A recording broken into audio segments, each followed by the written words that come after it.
Guy Pearce fala várias vezes no filme que ele não tem amnésia e o título do filme no Brasil é...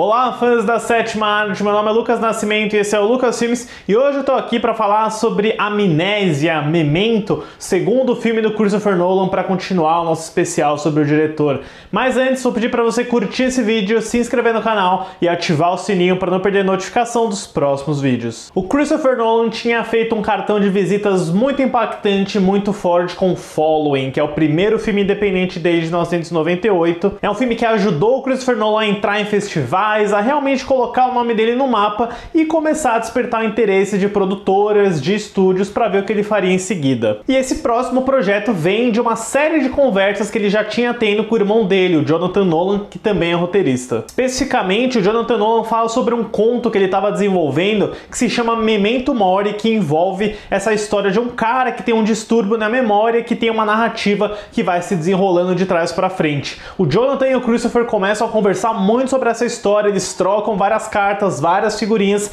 até que os dois juntos escrevem o roteiro desse projeto que viria a ser o Memento, que tem ainda esse crédito valorizando o conto do Jonathan Nolan. A Emma Thomas, que hoje é esposa e na época era namorada do Nolan, pega esse roteiro e começa a mostrar ele para investidores e produtoras interessadas, até ela chegar na New Market Films, que hoje já nem existe mais, que resolve apostar 9 milhões de dólares para investir e produzir o Memento. E é curioso como o Brad Pitt foi a primeira pessoa que eles tinham em mente para fazer o papel desse protagonista. O próprio Brad Pitt ficou bem interessado no roteiro, no conceito, mas ele não conseguiu participar por conta de conflitos de agenda. O Nolan testou outros atores como Aaron Eckhart, o Charlie Sheen, o Thomas Jane e o Alec Baldwin, mas acabou optando pelo Guy Pearce, que foi o cara que mais impressionou ele durante os testes. E também por uma questão orçamentária, já que ele não seria tão caro quanto um Brad Pitt, por exemplo. E acho sempre importante reforçar, porque eu já ouvi o contrário muitas vezes, que o Memento é sim escrito com uma narrativa de trás para frente. Não foi uma decisão da montagem, da pós-produção, criar esse quebra-cabeças aí que o Christopher Nolan conta de forma tão ambiciosa, tão complexa e tão genial nesse segundo filme dele. A história do filme acompanha Leonard, vivido por Guy Pearce, um homem que tem uma condição problemática que o impossibilita de guardar novas informações em sua memória. Mesmo com essa condição, ele junta as peças de um complicado quebra-cabeças para encontrar o homem que matou sua esposa e que o deixou com esse problema. Sim, o Memento é o famoso filme ao contrário. Eu acho que quando a gente escuta essa definição, essa característica, a gente pensa imediatamente que é um gimmick, que é só um artifício, que ele não tem algo de interessante ou inovador a oferecer, além de mudar a ordem da história. Eu mesmo admito que a primeira vez que eu assisti Memento, eu não entendi direito, eu não entendi quase nada na verdade, especialmente sobre a reviravolta, a grande twist envolvendo a esposa do Leonard, mas eu realmente acho que esse é um filme que fica muito melhor quanto mais vezes você assiste, quanto mais vezes você revisita. Porque o Memento, e eu só vou chamar de Memento, tá? A gente sabe que a Amnésia não é o título certo.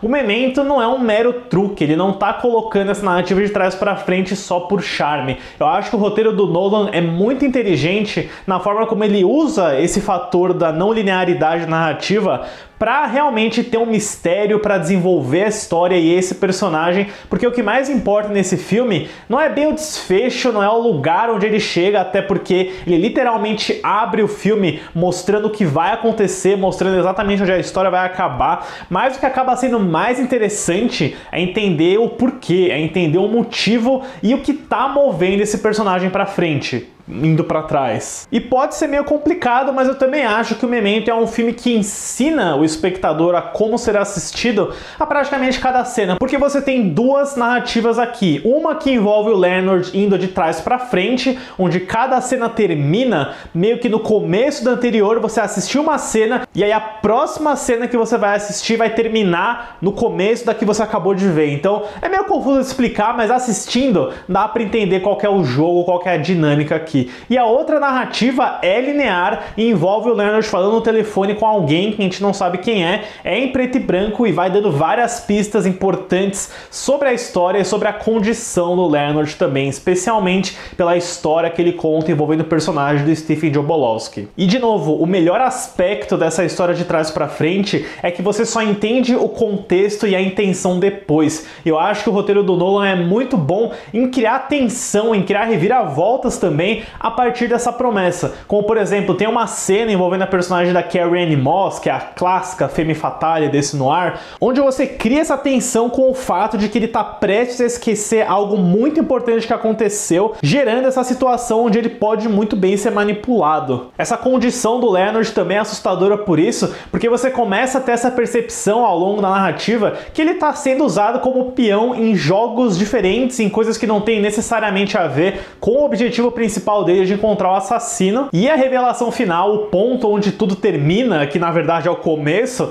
é sensacional, é uma baita ideia, é realmente surpreendente e, de novo, reforça que o mais importante nesse filme não é onde ele vai chegar, mas de onde ele partiu. E como experiência cinematográfica em si, o Memento nunca larga sua mão, mesmo que ele não seja tão interessante visualmente no uso de cores, eu prefiro bem mais esse preto e branco elegante, misterioso do Wally Pfister, que inclusive, né, primeira vez que o Wally Pfister e o Nolan trabalharam juntos, eles viriam fazer vários filmes durante essa primeira parte da carreira do Nolan. E você também tem o benefício desse trabalho de montagem excepcional do Dory Dorn. Tanto quando ele mantém a tensão dentro das cenas individuais, das interações entre os personagens, das pequenas pistas que um plano detalhe, que um plano diferente pode oferecer, como em fazer esse balanço entre as duas narrativas, linear e não linear. E também, né, não tem como não destacar o trabalho do Guy Pearce, já que ele enfrenta uma série de situações difíceis, às vezes dentro da mesma cena, ele se transforma em outra pessoa, e o fato de você ver todas as cenas do final do filme,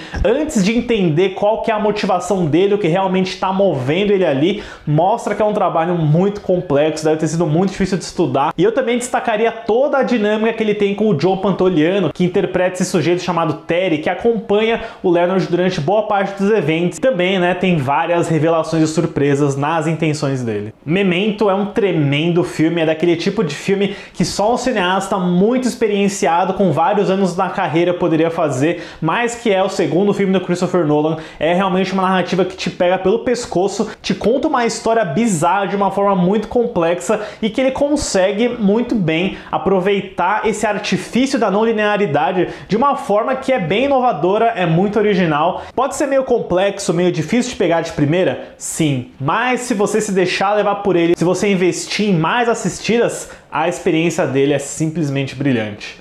Para Memento, eu dou uma nota 10. No lado financeiro, o Memento se deu super bem, já que ele custou meros 9 milhões de dólares para ser produzido, e depois de uma estreia no Festival de Veneza no ano 2000, ele garantiu uma estreia oficial nos Estados Unidos em 16 de março de 2001, arrecadando 25,544 milhões no país e 39,723 milhões no mundo inteiro. O Memento também foi mega bem recebido e garantiu 2 indicações ao Oscar para melhor roteiro original, com o Christopher e o Jonathan Nolan, e melhor montagem para o Dory Dorn. É o filme que de vez colocaria o Christopher Nolan no mapa de Hollywood e também chamaria a atenção da Warner Bros. Para ele dirigir o remake de Insônia. Insônia é o próximo filme da carreira do Nolan, mas como eu já comentei ele aqui no canal, pesquisem aí depois, o próximo vídeo que vai vir no especial é o Batman Begins. Então fiquem ligados aí, deixem nos comentários o que vocês acham de Memento e dessa brisa de narrativa não linear. E eu também deixo uma provocação, vocês gostam de Seinfeld? Já viram o episódio de trás para frente aqui? Inclusive, saiu antes de Memento,